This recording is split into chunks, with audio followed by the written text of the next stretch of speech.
Hi everyone, welcome to another video where today, because there's going to be some blue sky and sun, which is a rare thing in the UK, having just had weeks it seems of dull weather, overcast or raining, I thought I'd come out bright and early to try and catch the sun and to tell you about this car, because I've owned it now for 6 months and it's just had its first service.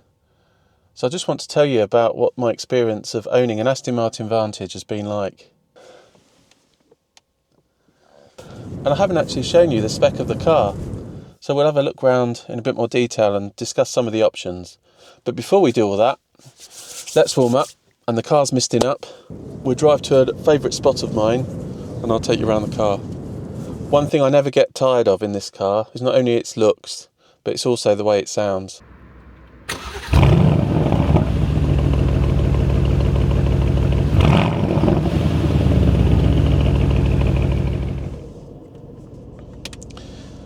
Never get bored of that.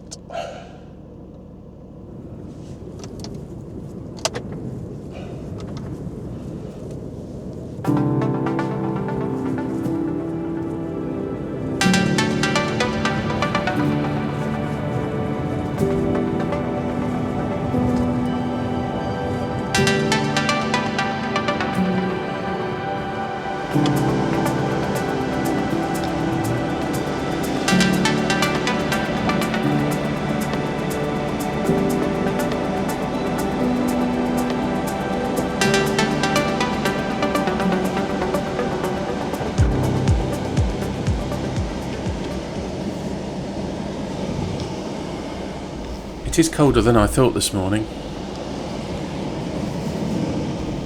What I really like about getting up early is how quiet the roads tend to be, certainly at the weekends, so you can actually enjoy the drive just a little bit more.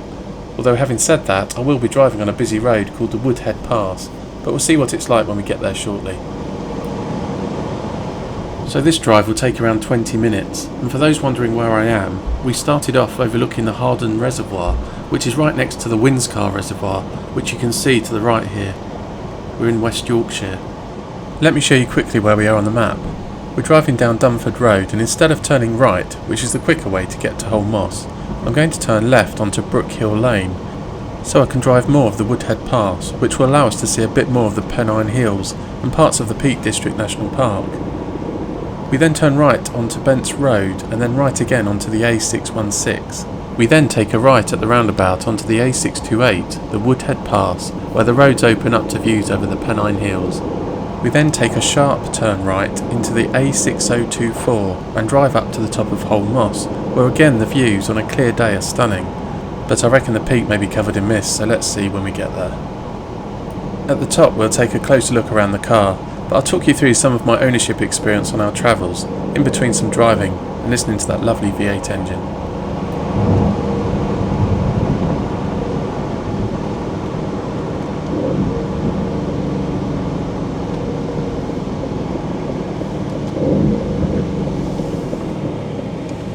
Going to take the long way round to Holme Moss.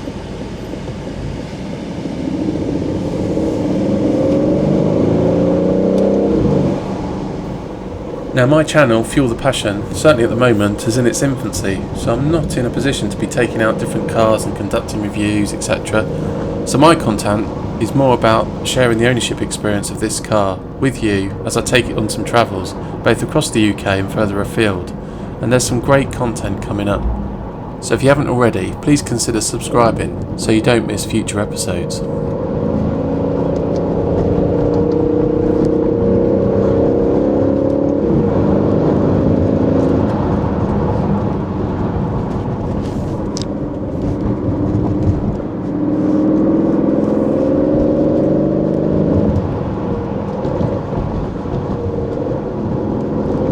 Just taking it easy because the roads are not the best. Potholes, really bad scarring, and it's really bumpy around here. Oh, there is a bit of blue sky coming.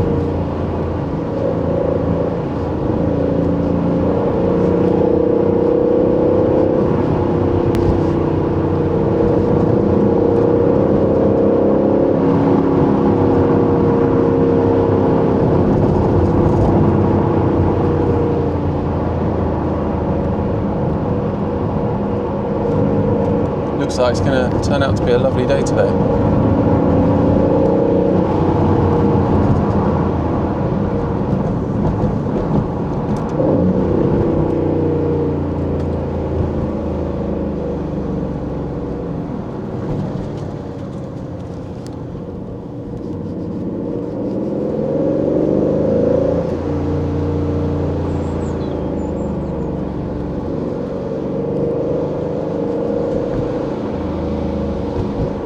Nice to see the wind turbines generating some electricity.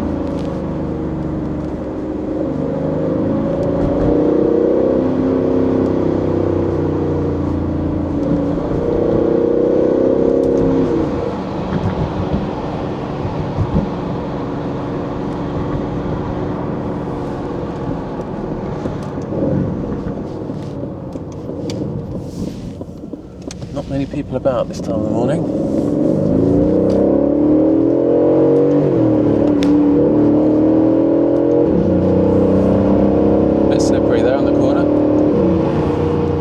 This Vantage has still got the original Pirelli P0 tyres that it came out of factory with, so they're getting a bit old now. The fronts still have around 5mm and the rears around 2, but we'll be getting these changed in the coming weeks.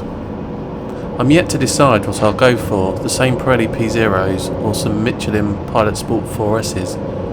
From what I've watched and read, I think people tend to lean just slightly towards Michelin, that give better wear and grip, certainly in wet weather, so I may try those, although these Pirellis have been excellent. I'm actually looking forward to getting a new set of tyres on this car, as these tyres are coming up to 7 years old, so I do expect I'll feel a real difference. But I guess there's not much in it between Pirellis and Michelins. What do you think? I'll be interested in your views, especially those of you who've got experience of Michelin Pilot Sport 4Ss. How have you found them, especially if you've switched from Pirellis to Michelins? It'd be great if you could leave some comments.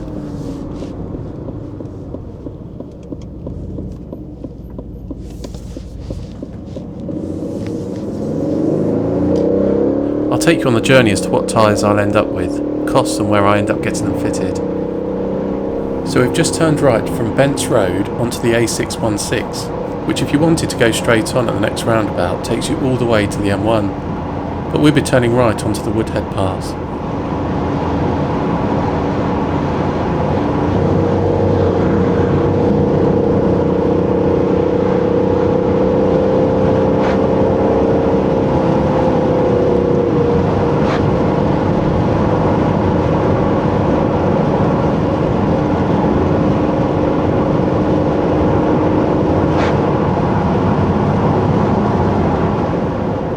When I purchased this car from Aston Martin Sevenoaks in August last year, 2024, I got a year's membership with the Aston Martin Owners Club, and this year, 2025, significantly, is the club's 90th anniversary, as it was founded in 1935, and I believe it's the oldest car club in the world, which also has one of the largest worldwide memberships. Having been a member since August, the club do excellent meetups, drives and events all over the world, and certainly across the UK. So I'm really looking forward to getting involved in more of those, which I will cover in future YouTube videos. One such event, which I recorded a short video last year, which I will leave a link to the description below, was the Aston Martin Heritage Festival, which took place last August at the British Motor Museum in Gaydon. This celebrated 30 years of the DB7 and 90 years of the Mark II and Ulster models. It was a great event and a chance to see so many Aston Martin cars all in one place.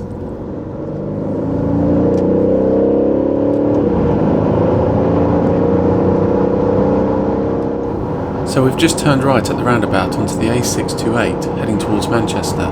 You'll see some lovely views across the moors shortly, overlooking the Peak District National Park.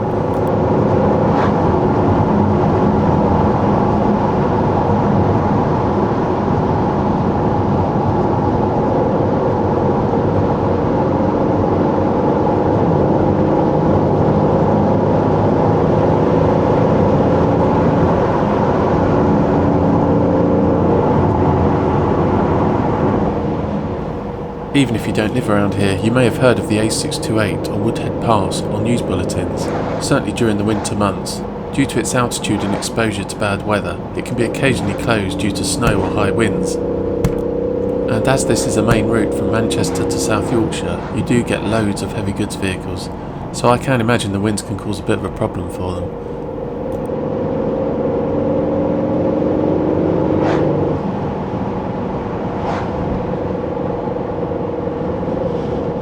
So linked to the anniversary celebrations this year, I'm off to Austria in September to meet worldwide members, and I hope we'll be seeing hundreds of Aston Martin cars whilst en route and in and around Austria. So if you love Aston Martins, this is the channel for you. And you never know, hopefully as I get to know fellow members, we'll get to experience a range of models as the year progresses. So if you're an Aston Martin owner and want to be featured on the channel, please get in touch. A couple of cars I'd love to experience are the Valiant and Valor models, so I live in hope to get up close to those and other models as the channel progresses.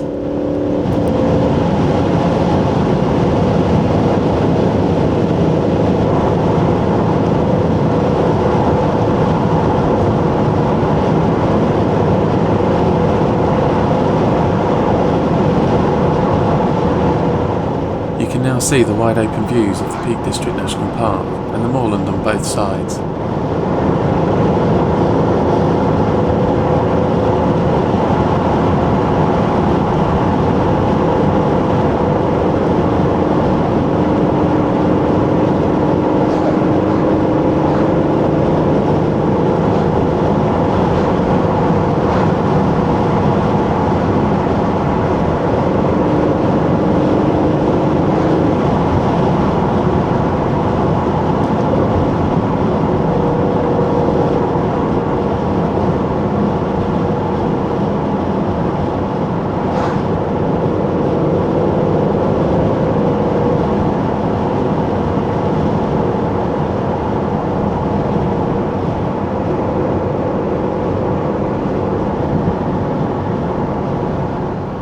I'm just going to pull over just to check the onboard cameras are still secure on the car. One thing about bringing you these images is ensuring the cameras are firmly attached, which the kit I use seemed to be excellent, but I like to be ultra careful. I'll just pull over and check all are firmly attached with no issues.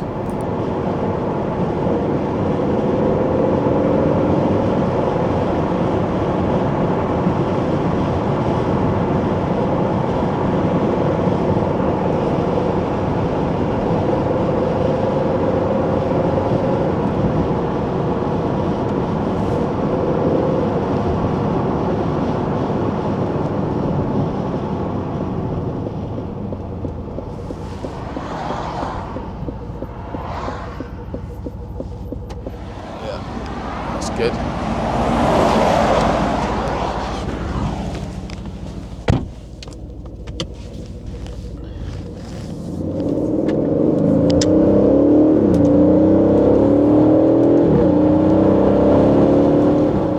The sun looks good behind me.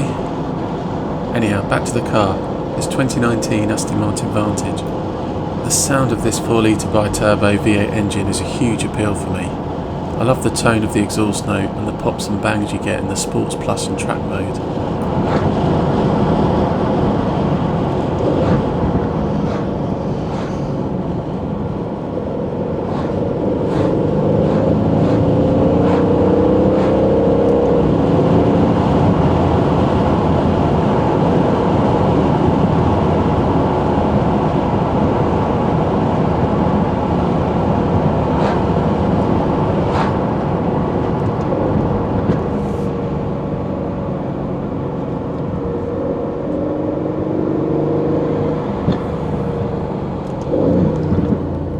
So I bought this car in August last year from Aston Martin Sevenoaks. When I collected the car, it had 7,400 miles on the clock from one previous owner. To me anyway, it felt and smelt like a new car, the smell probably aided by the lovely leather in here.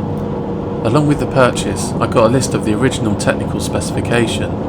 In August 2019, this car drove out the forecourt of the dealership with the new owner having just handed over £152,525, which included £31,625 worth of options. So this is a highly spec'd car. For example, it has heated and ventilated seats, lovely Alcantara headlining, duotone leather, special Q paint, the list goes on. So as you can imagine, I'm really happy with the spec of this car. Now, out of interest, just taking into account inflation via the Bank of England calculator, That £152,000 is equivalent to £191,000 in today's money. Now that is a vast sum of money. So fast forward 6 years and allow depreciation to set in. I bought this car for around £85,000, which is still a hell of a lot of money, but for me it's a dream to be able to purchase a car like this. And the prices on the second-hand market for this and numerous other cars opens up a huge choice of some very desirable highly spec cars, high performance cars that actually present excellent value. I think this is a lot of car for the money.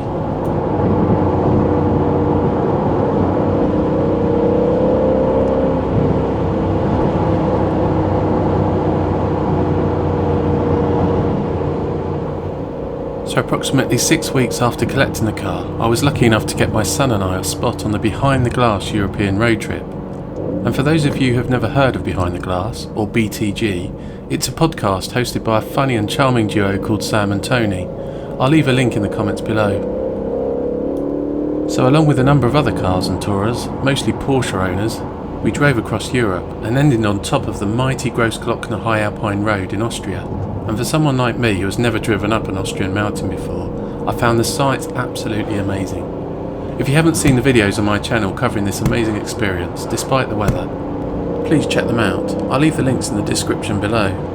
One of the videos covers the whole descent from the top of the Grossglockner, so if you're thinking of visiting, it's worth seeing and experiencing what that looks like. The views are amazing. So within a matter of weeks I'd put a fair few thousand miles on the clock and got to know the car pretty well. And the mileage currently reads just over 14,000 miles. Like I said earlier, later this year I'm taking it back across Europe and Austria for the Aston Martin Owners Club 90th anniversary celebrations. So I'll also cover that experience with you here on my channel on YouTube.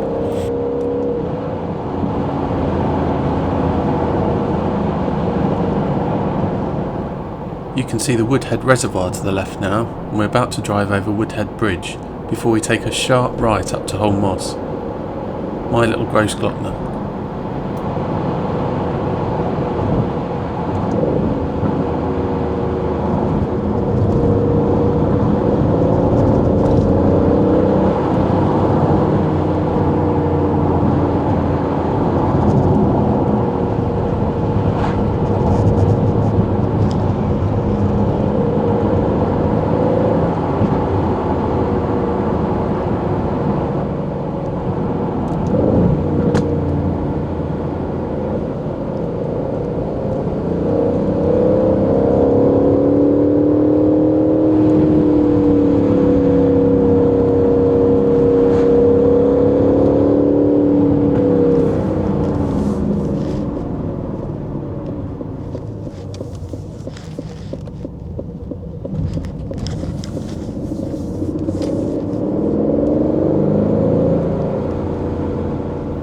Okay, so we're now on the A6024, the road that takes us all the way up to the top of Holme Moss.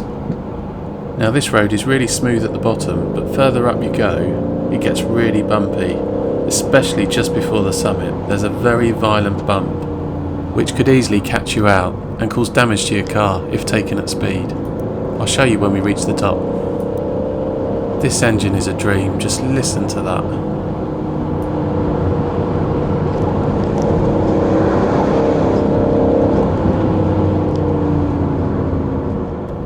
So just before we get to the top, just to discuss some of the problems I've had with the car, which have all been fairly minor apart from one. Firstly, my boot started catching the bodywork, which was quickly rectified by Aston Martin Sevenoaks. The window wiring out of the passenger door appeared and broke the mechanism to allow me to use the electric windows. But again, put that into Aston Martin leads and they rectified that in the space of a few minutes. The biggest issue I've had was the exhaust pressure valve, which opens and closes the valve as you cycle through the driving modes from Sport, Sports Plus and Track mode. That needed replacing, which included much of the exhaust system being replaced, and that was at a sum of around £2,000, and that was completed by Aston Martin free of charge. This was probably down to the previous owner not using the car that much, so the valve started to stick, but it was all rectified and it's working beautifully now. Other minor issues that I've got with the car, not necessarily problems. The brakes, they're not ceramic, They squeak a fair bit when at slow speeds or when they're cold. This seems to be a regular problem from what I've heard from other owners. Small rust spots on the front metal grille started to appear, specifically around the round sensors. Having inquired with Aston Martin, this is not covered under the warranty, so I've used some matte black anti-rust spray paint, sprayed it into a small pot, touched it up using a small paintbrush. Like I say, these were tiny bits of rust, but I just wanted to rectify it as soon as I noticed it. Incidentally, the cost of replacing that metal grille was hundreds of pounds, and that's without the labour to get it replaced, so I imagine you're looking at well over £1,000 to get that metal grille replaced, hence doing it myself. Right, we're not far from the top, so we'll continue to look around the car in a moment. This side of Holme Moss is particularly bumpy.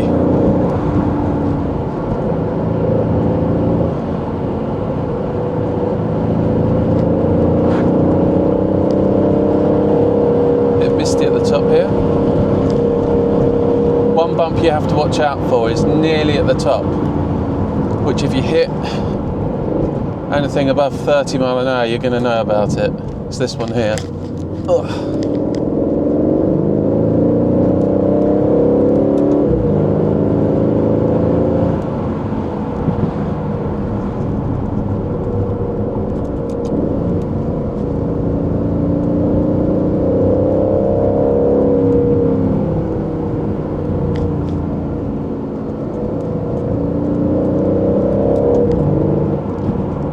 Here we are at the top of Holme Moss, 524 metres above sea level.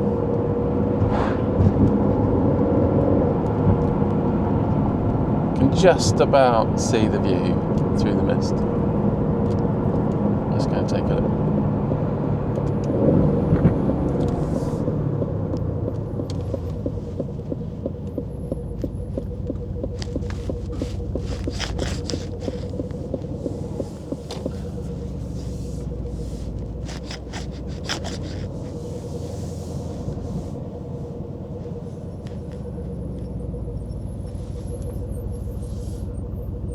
Here we are, still a stunning view, even though it's not 100% clear.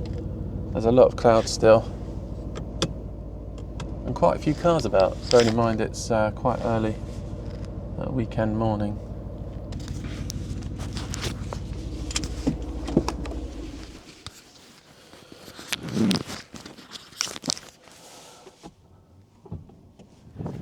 I've turned the engine back on just to keep some warmth in the car and to better show you the lights as we walk around. Sorry about the wind noise, it's colder and windier up here than I thought it would be. I fell in love with this particular car when I was looking for a Vantage online. The colour, the spec and the way it looked just appealed to me, and I appreciate beauty as a subjective thing. God, it's cold up here, I should have put a warmer jacket on. It's starting to clear a little bit. So this colour looks black, but it's ceramic grey, and when the sun hits it there's a sparkle. It's a stunning paint colour in the sunshine. It also has a gloss black exterior pack, which includes the splitter, diffuser and seals. That pack was a £1,495 option. I really like the light design and the Aston Martin wings at the edges, which are your day running lights, and they turn orange for the indicator, as well as orange lights on the wing mirrors.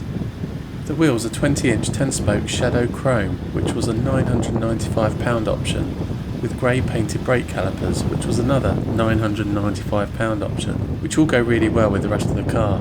The sunlight's not great at the moment, but can you see the sparkle effect in the paint? It's probably not clear on camera, so I'll pop up a photo on a sunnier day, which may show it off a bit better.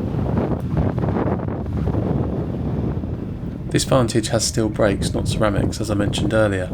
I think these side arches look amazing, and it looks fantastic from looking into the side mirrors when you're driving the car.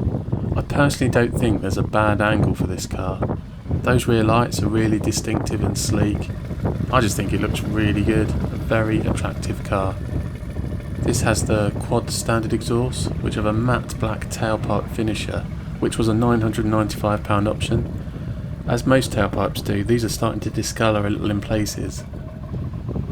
Let's take a look closer inside and I'll talk through some of the interior options. So what do you think of this interior? The leather is pure black with ivory, and it's the ivory colour that I wouldn't have necessarily chosen myself if I was buying this new.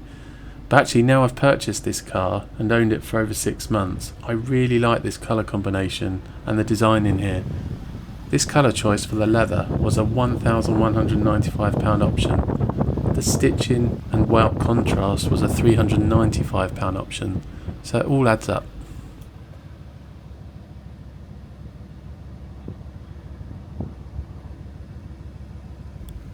Let's just pop the boot open and take a look in there.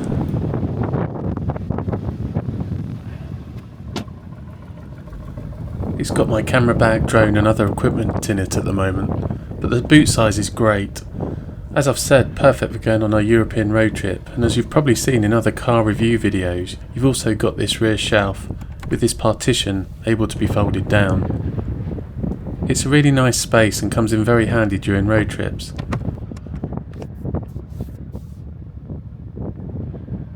I love the look of those seats, which are really comfortable for long distances. This car also came with an Aston Martin umbrella. It's not listed separately, so I wonder if that came as part of a pack. I have 3 packs listed as options: exterior pack, comfort package, exterior black pack and interior pack, the Sports Plus collection. All those together come to £10,125. It's not listed separately what's actually included in these options, but you can see how quickly the costs of extras start to add up. What do you think of the looks of this car? I love the look of the new Aston Martins, but I also love the look of this one, and it's particularly unique. It was just for this era of Vantage, whereas the current look of Aston seemed to run through the whole range.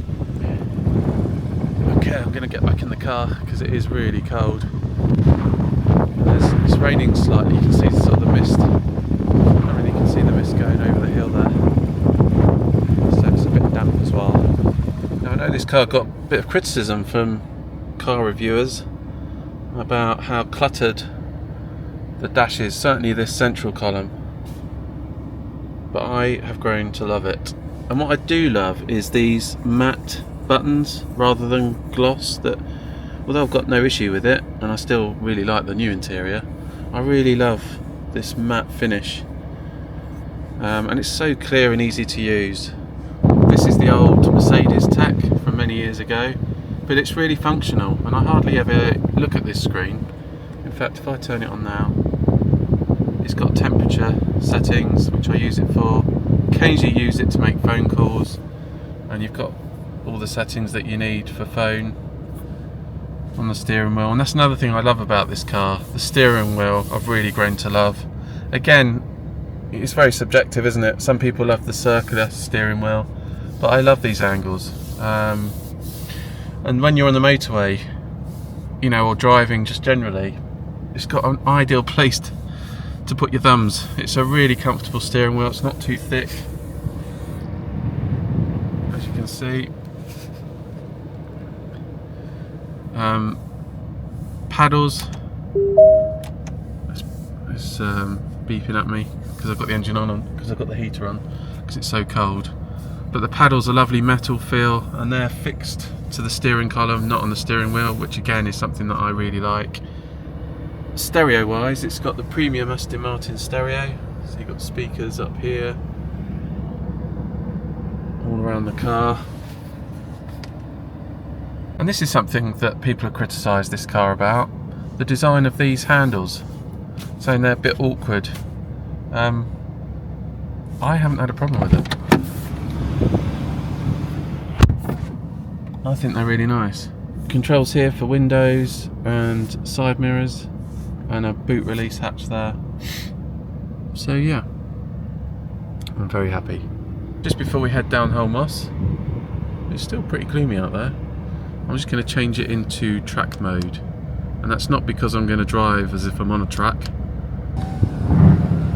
It's to hear the pops and bangs of that exhaust, which is just lovely. I love the way it all turns red when you're in track mode. I will keep the suspension settings in the softest setting, which is recommended on roads around here anyway. But yeah, everything on the dash is really clear. So yeah, let's head down the hill.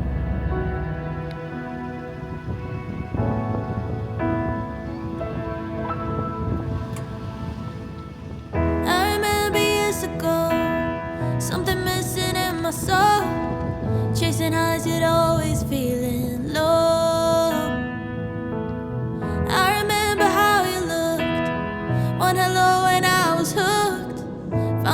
some peace